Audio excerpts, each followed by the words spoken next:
Welcome in to the Instant Classic Wrestling Podcast, the only podcast that is always, I mean always, he means always, they mean always, you mean always, she means always, an instant classic. Danny Dunn! Hi, Jake. We will see you on the flippity dippity. Oh yeah. Okay, what is going on, everybody? This is your boy Juggernaut 097, and I am back here with another Juggernaut Retro Review.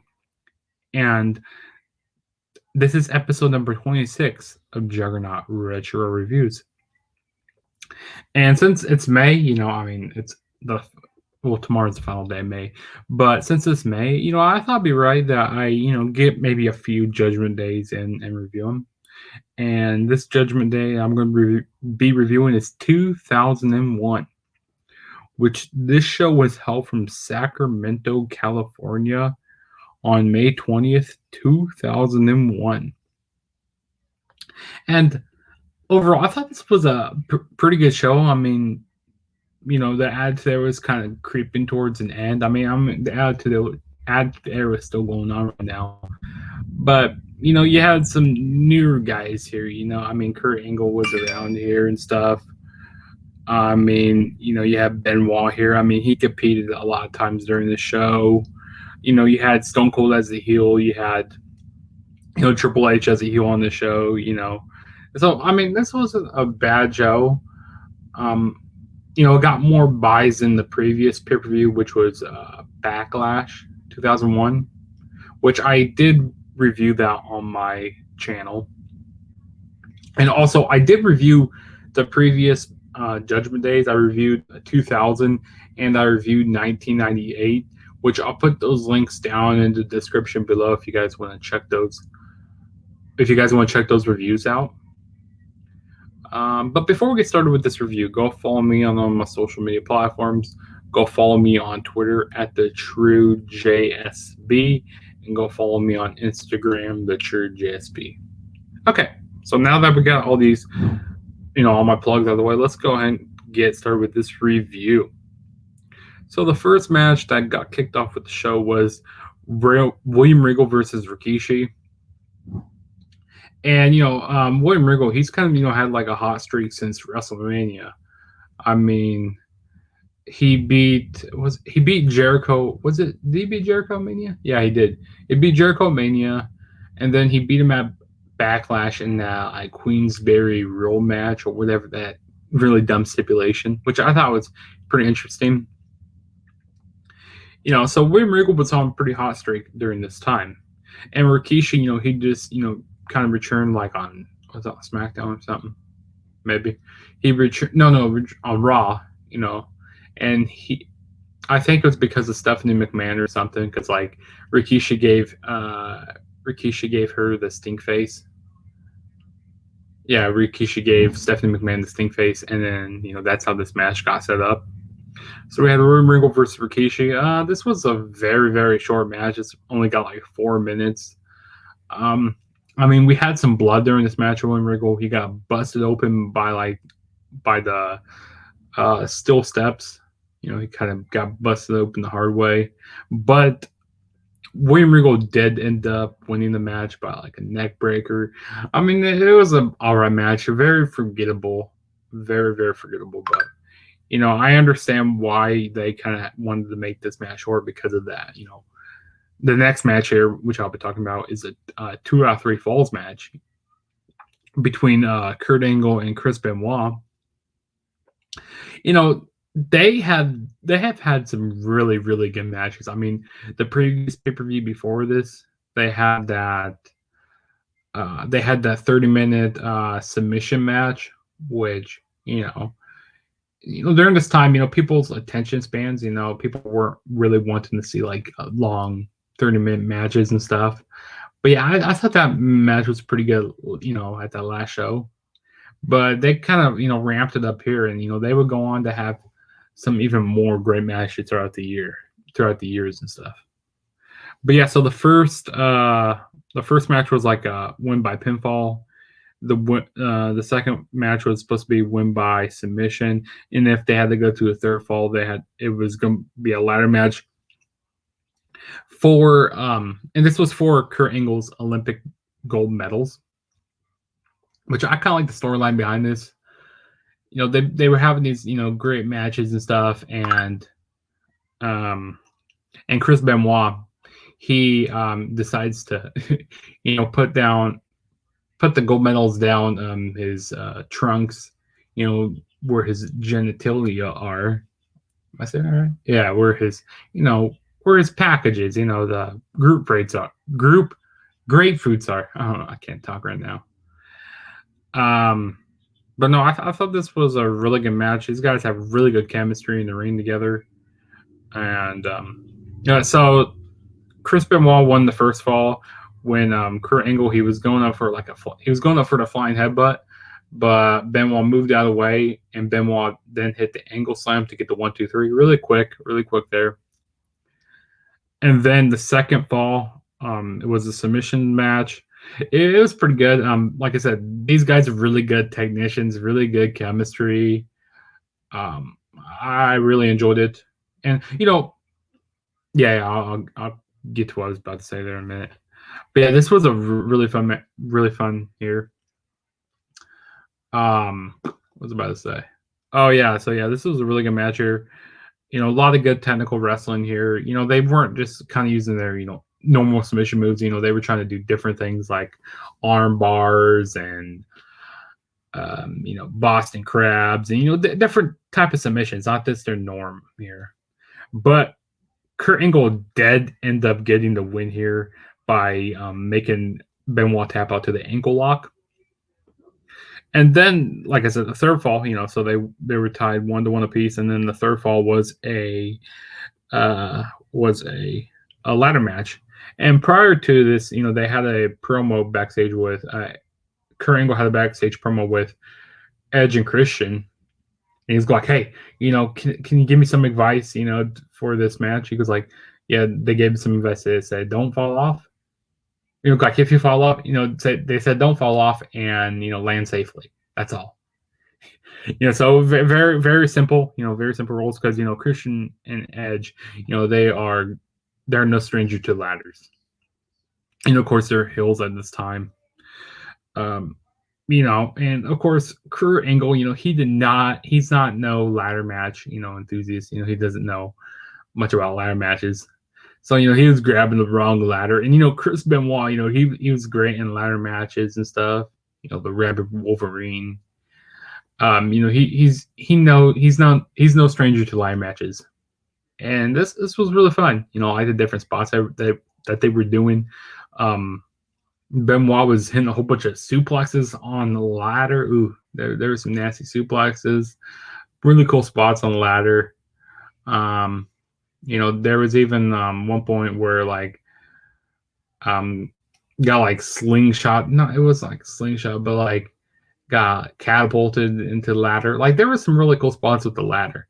But Edge and Christian actually did end up coming out to help Kurt Angle get his gold medals back. So Kurt Angle did end up winning the match, which, you know, like I said, they would go on to have some even more better matches. I think they're one of my favorite matches that they had was at Unforgiven. That's one of my favorite matches I ever seen them in. And also they had a great match at the Rumble. Was it 03? Yeah, so it's somewhere like that. But yeah, these guys are really great in the ring. If you guys if I had to recommend one match for you guys to watch on the show, is this match right here, Kurt Angle and Chris Benoit in that 2 out of 3 falls. Great match. And then the next match we had was a triple threat match for the WWF Hardcore Championship. We had Rhyno as the Hardcore Champion going up against Big Show and Test. This match was kind of whatever. I mean, you know, they fought around, you know, backstage. You know, I feel like they were kind of just going through emotions a little bit, you know, like they weren't really giving it their all, you know. Big Show even, you know, he got like choke slammed onto like this, these like plates back, like There's wood pallets backstage, and kind of Rhino and Test tried to eliminate him. Like I said, really short match here. Like nothing crazy about this match. But Rhino did end up winning by hitting the gore. Like he had a trash can, and he gored Big Show. Yeah, this match was whatever. And Test, he was kind of still floating around. They didn't really know what they wanted to do with him. But like I said, Rhino would end up retaining the Hardcore Championship. Yeah, nothing really much else to say about this. And then the next match was for the WWF Women's Championship. We had Chyna defending the title against Lita. And if I'm not mistaken, this was Chyna's last pay-per-view. And also Lita, she had one of the biggest pops of the night. Like, bro, everybody's behind Lita. Yeah, this match was really short too. I really can't remember much what happened because I watched this show a few days ago. And this one match I don't remember much of. I really don't. But I know that Chyna did win. I just don't remember how though. Yeah, it is kind of forgettable match though. And then the next match was a chain match for the Intercontinental Championship. So Triple H was defending the title against Kane. And also Stephanie McMahon was out there at ringside with Triple H, which Stephanie McMahon, she was looking great, at this time. She was looking really good. But no, this was pretty good stuff here. I'll tell you what, Triple H, he was really selling for Kane in this match. Like taking a whole bunch of backdrops, took some pretty took a bad chair shot to the face. He got busted open, the hard way.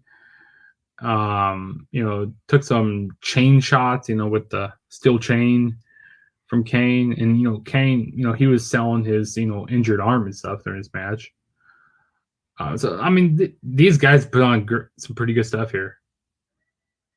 And, I really wasn't sure, people were ready to see, like, I don't think people were ready.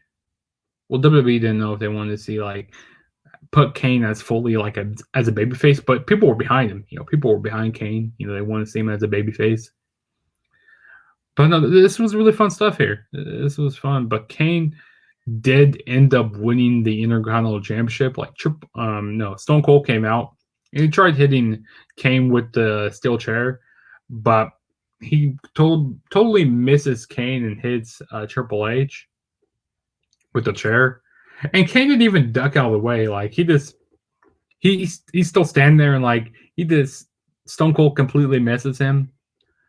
But like I said, Kane, did end up getting the victory and becoming the new Intercontinental Champion. Probably, this is another pretty good match on this show here. I really enjoyed it. And then the next match was the tag team turmoil match to determine the number one contenders for the WWF Tag Team Championships.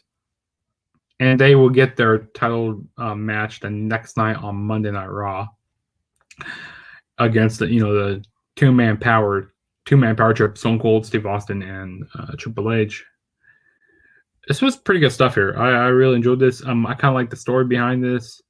Like there was a promo earlier tonight, like Jericho, like on who's gonna pick, and like he goes like he's a party animal, and like that's all the stuff that they really gave us. But you guys probably already know who the guy is if you guys watched this show already. But so the first team that came out was the APA, Bradshaw and Farouk, and then we had Dean Malenko and Perry Saturn, the Radicals. And Terry was there, which Terry, baby, she was looking good.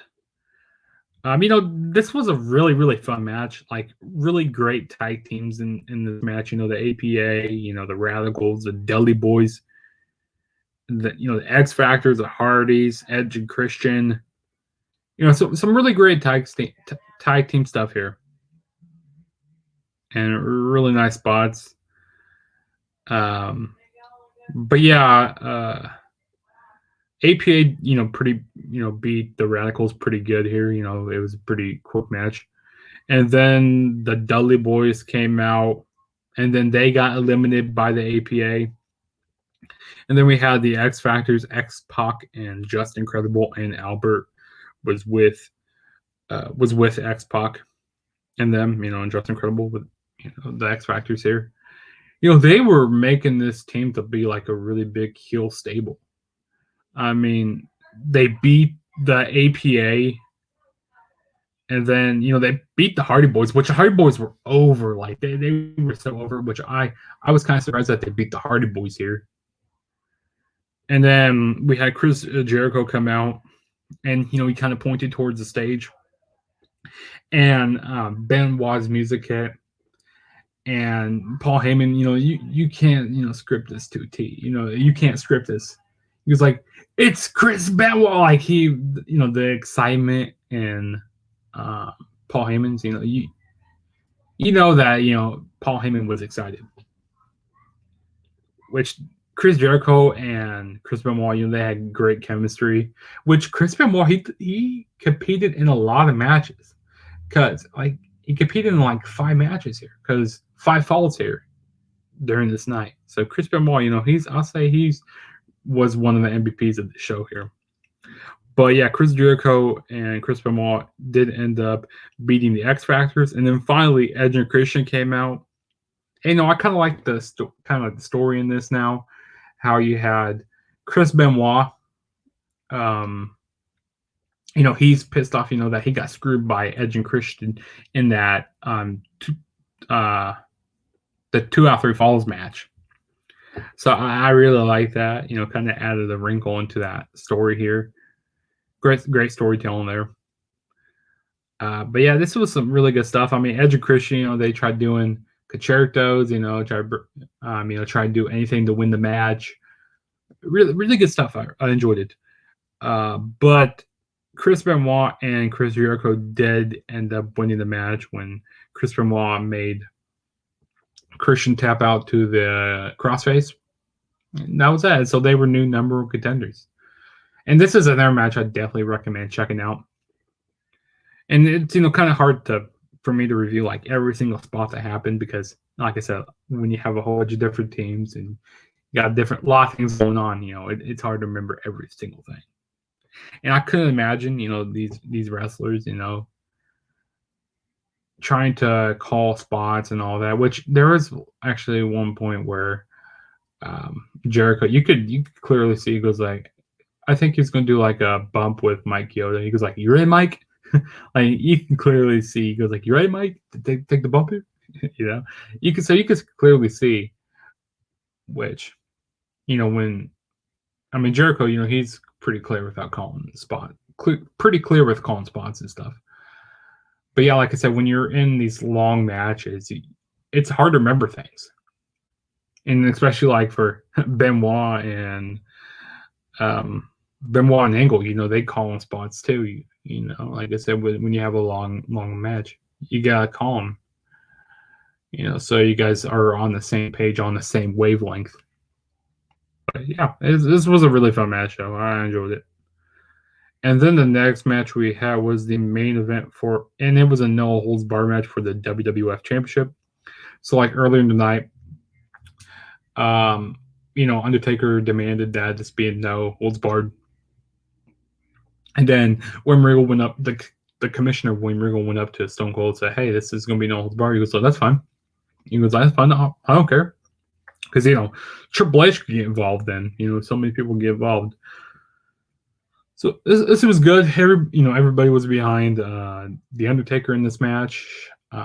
Everybody was like booing Stone Cold, saying Stone Cold sucks and flipping off Stone Cold. Classic Stone Cold as a heel. This was really fun. We even saw Triple H get involved with Triple H. He helped Stone Cold retain the title. It was like hitting hitting Undertaker with the sledgehammer and all that. This was good stuff here. I enjoyed it. A lot of brawling in this match. Kane even tried to come out and help Undertaker, but it wasn't in time. he was just too slow to get down to the ring. Vince, even got involved. He got taken out. They did a pretty big table spot where Stone Cold went through the table from the Undertaker. Undertaker got busted open from it was a what did he get busted open from? It was one of those TV monitors, not like one of those TV things, whatever they use at the announce table. So he got busted open off of that.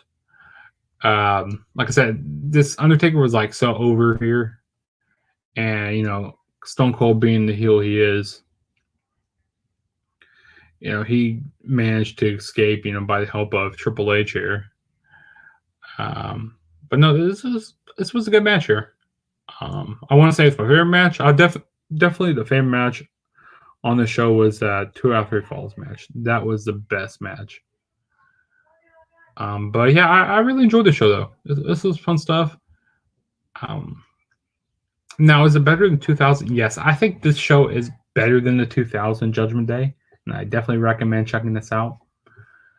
But yeah, this is your boy Juggernaut, and saying peace out, and I'll catch you guys in my next video, which will probably be my Double or Nothing review, so stay tuned for that. I'll probably be doing that with the Instant Classic Wrestling Podcast, the only podcast that's always an instant classic. And like I said, go subscribe if you haven't already, and I'll talk to you guys at my next video, so peace out.